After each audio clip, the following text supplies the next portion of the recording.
ndaje mu am importance la en tout cas pour Sénégal développé mun nañ wax ni lii mooy base du développement surtout si jamono yu ñu nekk ak jamono yi ñëw muy numérisation wu waxuma état civil mais numérisation àdduna bi parce que réew mi yëpp àdduna yëpp dañoo nekk si yeneen étape yu am solo te pour ñu mun see romb pour ñu mun a vraiment développer am na jamono dañ daan wax révolution industrielle mais moment yi révolution numérique la ñuy wax donc liñ fi gis tey am nañ yaakaar lool fii ak 2029 ba 2034 Sénégal soppeeku xar karam si wàllu bu ne parce que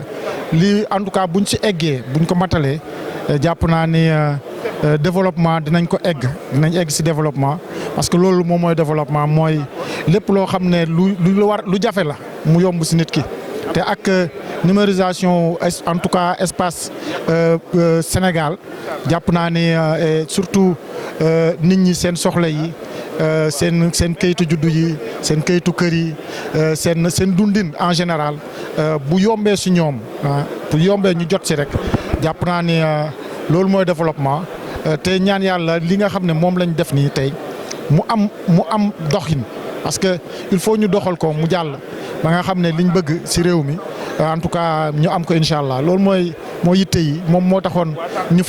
fal gouvernement bi loolu moo taxoon ñu fal le ministre Alioune Sall si poste bi mu nekk parce que c'est quelqu'un bu xam liggéey bi donc je pense que ni Sénégal war nañ am yaakaar si moom am yaakaar en tout cas si équipe bi ndax vraiment man personnellement xam naa leen bu baax xam naa seen en tout cas seen dynamisme ak seen mën liggéey ak seen sawarte si surtout question de numérique yi j'espère bien que ni ils vont avoir toutes les possibilités ak financement yi war ak accompagnement yi war pour État du Sénégal en tout cas ñun Assemblée nationale dinañ fexe lépp loo xam ne loi la réglementation la yoo xam ne dañuy tënk seen mbir pour ñu mën a dem ñu góorgóorlu si defal leen ko incha allah pour ñu mën a am écosystème bu yaatu boo xam ne dina bu propice aussi pour le développement du numérique au Sénégal. man la l'honorable Younoussa Cissokho man je m'occupe du département Asie Moyen-Orient. waaw d'abord ñu ngi leen di jaajëfal bu baax a baax di nuyu seen téléspectateurs yëpp di kontaan d'abord si kii bi ñu fekk seeti le lancement du New Deal technologique. Révolution la boo xamante ne nii moom dafa ñëw à son heure peut-être Sénégal tardé na si tuuti mais c'est venu à son heure. Bon pour atteindre objectif yi il va falloir que sénégalais yëpp associé wu d'abord ñun ñu fexe ba ñoom ñu comprendre lan mooy maanaam lan mooy concept bi lan la ne déjà ñu xam lan mooy concept bi ñu ñëw associé aussi ñun ñëpp parce que tamit pour ñu defar réew mi il va falloir que fii gouvernement bi jëmee réew mi ñun ñëpp ñu àndandoo ak ñoom quoi donc il va falloir à commencer par nous les parlementaires ñu jéem a fexe ba askan wi comprendre lan mooy les objectifs bu ko defee nit ñi dinañ mën a ànd ak ñun ci loolu incha allah. Ibou Gueye, député à l'Assemblée nationale.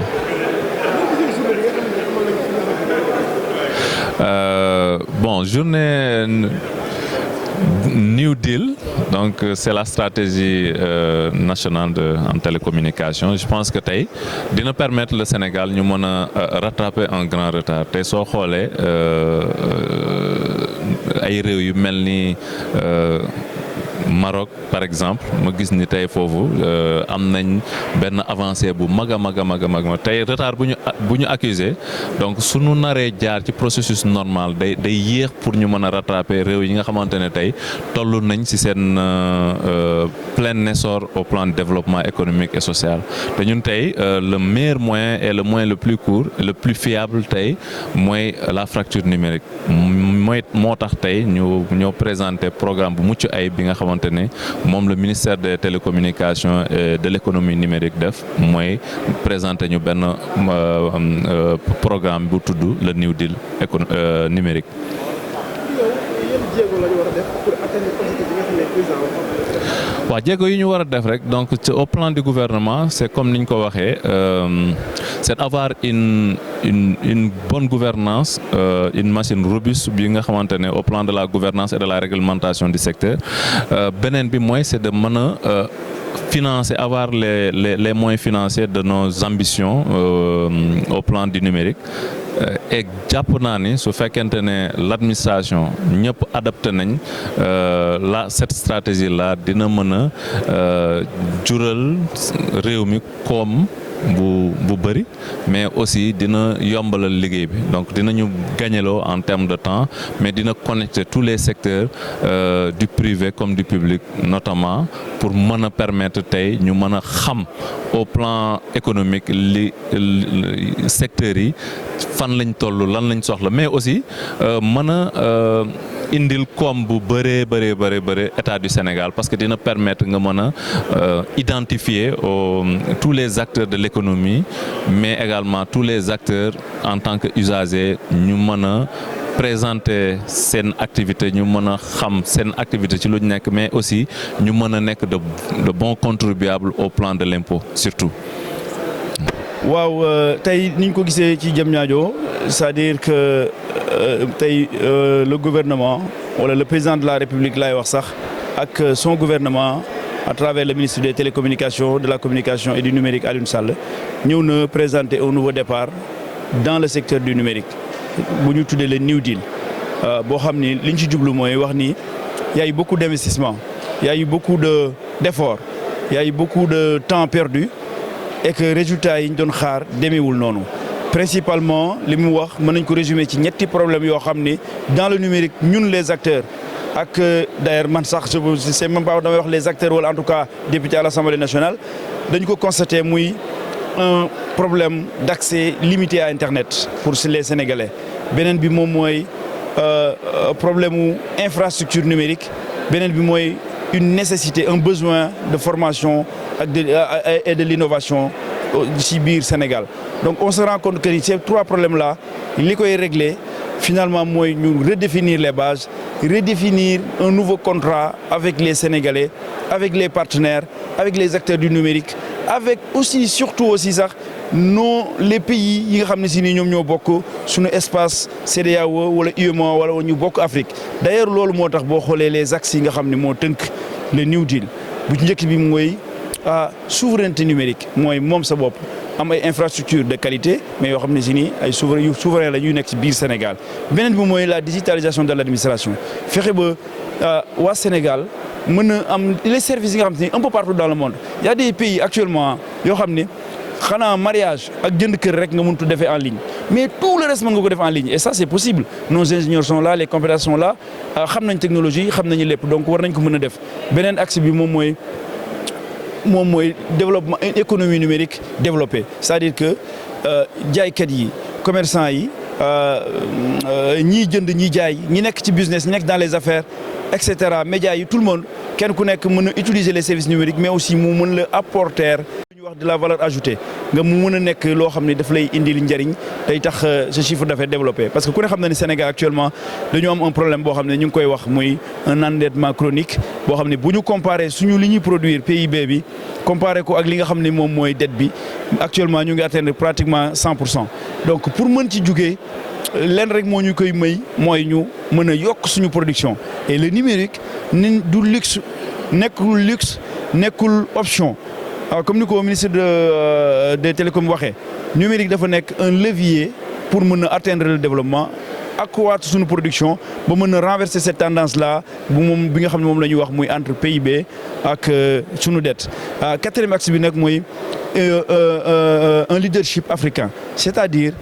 au lieu que aussi tamit ñuy concentrer ci biir Afrique nekk ci suñu bopp nekk ci suñu Sénégal kese di investir massivement ci loo xam ne solution yoo xam ne mën nañ ko partager ak waa Afrique ak ñu ñuy dendal ñu def loolu Sénégal dafa war a poser les premiers jalons moo tax tey boo gisee invité yi y a eu dëkk yu ñu jege yëpp kenn ku nekk say ministre du numérique ñëw na pourquoi parce que ça ne sert à rien d'investir sur des bases de données yoo xam ne ay milliers de teraoctets lay def ñu yem bokk ko yemale Sénégal, pourquoi pas inclure la Gambie, pourquoi pas inclure la Mauritanie, pourquoi pas même partout dans la sous-région, c'est une base de données, c'est une données tout court n'est qu'au Sénégal. Et aussi bien aussi dans le commerce, dans l'innovation, etc. Pourquoi pas aussi accompagner les jeunes Sénégalais pour nous mener dem ci marché sous-région bi. Aujourd'hui, tey yi ñuy gis fii par exemple ay sociétés yu mel ne yi ñuy def ay affaire covoiturage ñu ma koy tudd damay fàtte tur bi pour ne pas faire même de publicité yooyu noonu ce sont des sociétés africaines. Au niveau des banques ce sont des sociétés africaines de la sous-région, notamment les Marocains ñoom ñoo ñëw actuellement au Sénégal di investir et loolu noonu il suffit d'accompagner les Sénégalais, il suffit de mettre les moyens sur la table pour que jeunes yi mën na dem ci marché sous-région bi. Xam nga dëkk yu mel ne Inde par exemple ci kaw ba ci suuf c'est des milliers de kilomètres moo ëpp entre Maroc ba Burkina Faso te pourtant da nga gis benn entreprise bu ndaw service yi muy def da koy def tout au long de l'Inde. Loolu moom moo tax par exemple ñoom ñu seen développement gaaw ñu am ay sociétés yu dëgër tey jii par exemple ça ne sert à rien d'avoir ay sociétés yu ndaw bëgg a nekk ci benn marché boo xam ne presque plus de 400 millions d'habitants la ñu bëgg ko yemale Sénégal. Donc loolu nag pour ñu mën ko def il va falloir que qu'il y ait un leadership et le leadership nag c'est il faudrait vraiment y mettre les moyens. Maintenant tout ça nag li ma mën a résumer en tant que député nag mooy li ñu ci intéressé mooy y a deux axes yoo xam si en tant que député daf ñu intéressé bu njëkk bi mooy les partenariats stratégiques bi nga xam ne ñu ngi koy dégg c'est-à-dire que on nous parle de Google, on nous parle de Starlink, on parle des Américains, on parle des Européens. Maintenant, il ne faut pas oublier que quand même dañu wax dañoo bëgg souverain, c'est-à-dire que quelle que soit la collaboration on doit toujours faire en sorte que ñu rester quand même maître de notre destin et kenn bañ ñu chantage et que suñuy données bi nga xam ne yi nga xam ne moom la ñu tuddee le pétrole du futur ñu mën ko garder quand même fii suñu dëkk mën ci def traitement bi nga xam ne moom la ci war a def. Boobu mooy benn premier point boo xam ne ça nous concerne nous en tant que Assemblée nationale moom dañuy veiller à ce que affaire yi jaar yoon. Beneen bi nga xam ne ça nous concerne muy le peuple bi nga xam ne nee nañ dafa ci war a gis boppam nga xam ne nee nañ li ñuy def lépp on le fait pour le peuple. Digitalisation bi et cetera tout ça il va falloir aussi ñun qu'on ait les moyens pour mën a vérifier ba xam le peuple mi ngi ci gis boppam. Il va falloir aussi ñu am vraiment la possibilité quand même d'être tout prêt pour population bi nga xam ne moom lañ koy defal mu gis ci boppam économiquement mais mu gis ci boppam aussi sax sur le plan formation accès compréhension et cetera que termes yi ñu wax ñu mu mën leen parler. Loolu moom mooy je pense que mooy deux leviers yi nga xam ne ñun à l'Assemblée nationale dañ fi taxaw. Maintenant nag y a le Conseil national du numérique. Bon je regrette que j'ai pas vu l'Assemblée nationale dedans parce que c'est le peuple waroon na ci nekk pour que quand même ñu mën a veiller à ce que intérêt peuple bi ñu war ko défendre parce que nag si c'est orienté business on sait que fan lay mujj. Donc voilà il y a quelques petits maires je pense que à mon avis avec le président de l'Assemblée nationale El Hadji Malick qui est très déterminé aussi à utiliser les outils les nouvelles technologies comme outils pour rénover l'Assemblée nationale je pense que ni correction yi ci war a def wala en tout cas lu mu ci war a taxawaay bi pour ñu mën a rattraper yooyu noonu dinañ ko def donc maa leen di sant bu baax merci beaucoup jërë ngeen